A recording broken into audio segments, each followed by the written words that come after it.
Peace, peace, peace. This your brother Monroe Jr. I'll be offering my commentary right after this quick clip. Peace.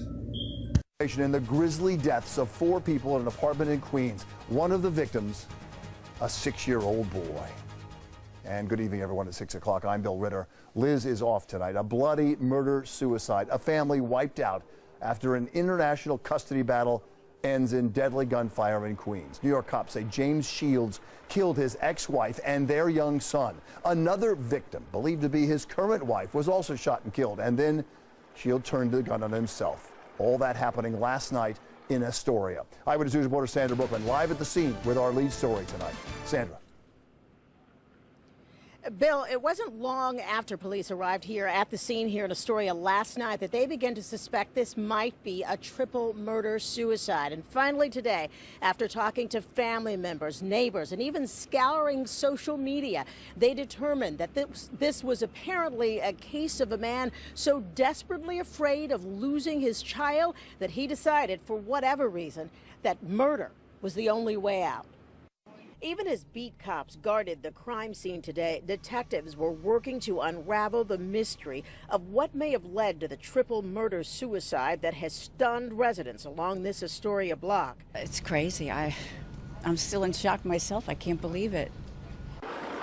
Police now say an ongoing, bitter child custody battle was likely the lethal trigger that led 39-year-old James Shields to shoot and kill his ex-wife, 47-year-old Linda Olthof, their 6-year-old son, James Jr., and his current wife, a 38-year-old whose identity is so far being withheld, and then turn the gun on himself. What we have here is an ongoing case where we believe at this point in time that the ex-wife had custody of this child. There has been some agreements in place where visitation has gone on back and forth, where the child would come to the U.S. In a recent GoFundMe page established by Shields entitled Child Kidnapping, he pleads for financial assistance to help in his fight for custody, complaining the financial stress of this is destroying my current marriage and life. I had the perfect life a few years ago, but it has spiraled out of control. Earlier today, a man who identified himself as the father of James Shields sat dazed and bewildered on the steps of the building where the killings took place, remembering his son. He's a good man, good boy. And grandson. Oh, he's beautiful, very friendly. And wondering why. He never even talked to me much. He kept everything a secret. Now, police also revealed to us this afternoon they also made another disturbing discovery inside this apartment 1B. They say they found 2 Glock firearms and 7 fully loaded magazines.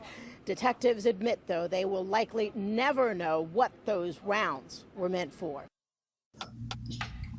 Peace, peace, peace. This your brother Monroe Jr. So we all just watched the video of the custody battle, which led to the man murdering himself, murdering his wife, murdering his ex-wife, murdering the 6-year-old. I don't understand, man. You know, no matter how much pain you're going through, why you would take the life of the 6-year-old. And then he took the life of his current wife. I know the feeling. I've been through a divorce, you know, where my children have been away from me, so I can understand the pain of not being able to be with your child, be in their company, be in their presence, care for them as a father normally would. You know, I understand. You know, I've been through that pain, but man, to take the life of your 6-year-old, that's mind-boggling. And then he killed his current wife, his ex-wife. So man, we must all learn how to, when we're going through these ups and downs, these ebbs and flows, these mountains and valleys that life's journey takes us on, we must learn how to tap into our vertical spiritual side, right?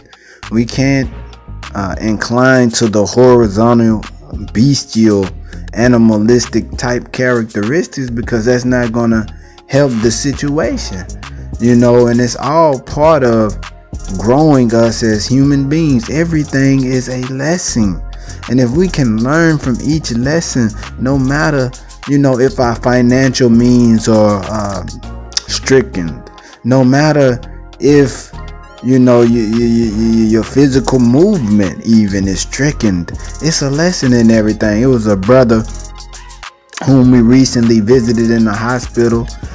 He was out at night and at a nightclub or some of that nature, and he ended up getting in, some guy ended up hitting him, and he flew out the car.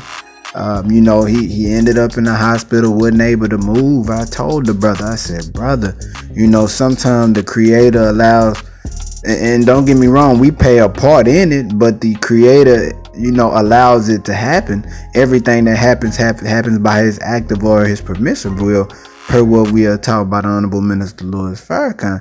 But He allowed it to happen. But look at this. He spared your life in the process. Even though you flew out of the car, He spared your life. Why? Because He has work for you. Sometimes God will slow us down so that we can get more focused on what we should be doing in life, right?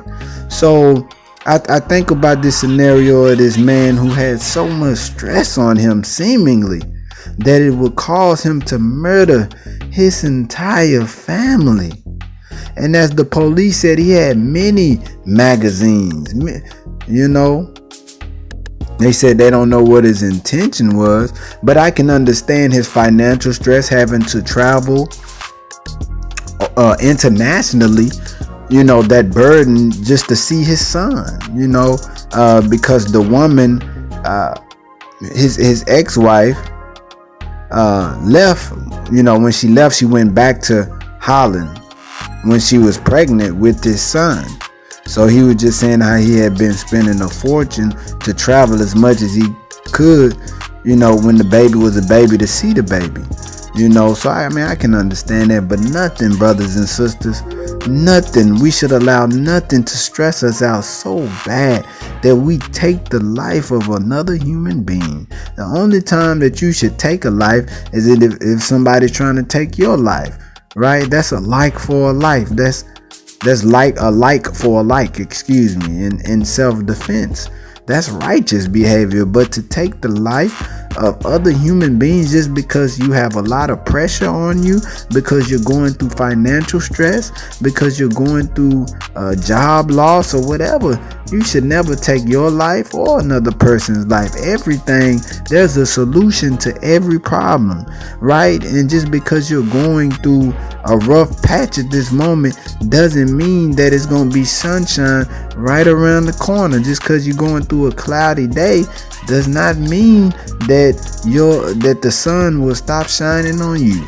So, brothers and sisters, whatever you're going through, I know a lot of us are going through some different things. It'll be okay. Keep your head up, keep pushing, stay focused, stay positive, right? Positive produces positivity. Negative produces negativity. You know what I'm saying? You carry environment. You can create life in any situation that you go into. It's all about our perspective on these circumstances and situations that come into our life. It's your brother Monroe Jr. I'm signing off. Peace.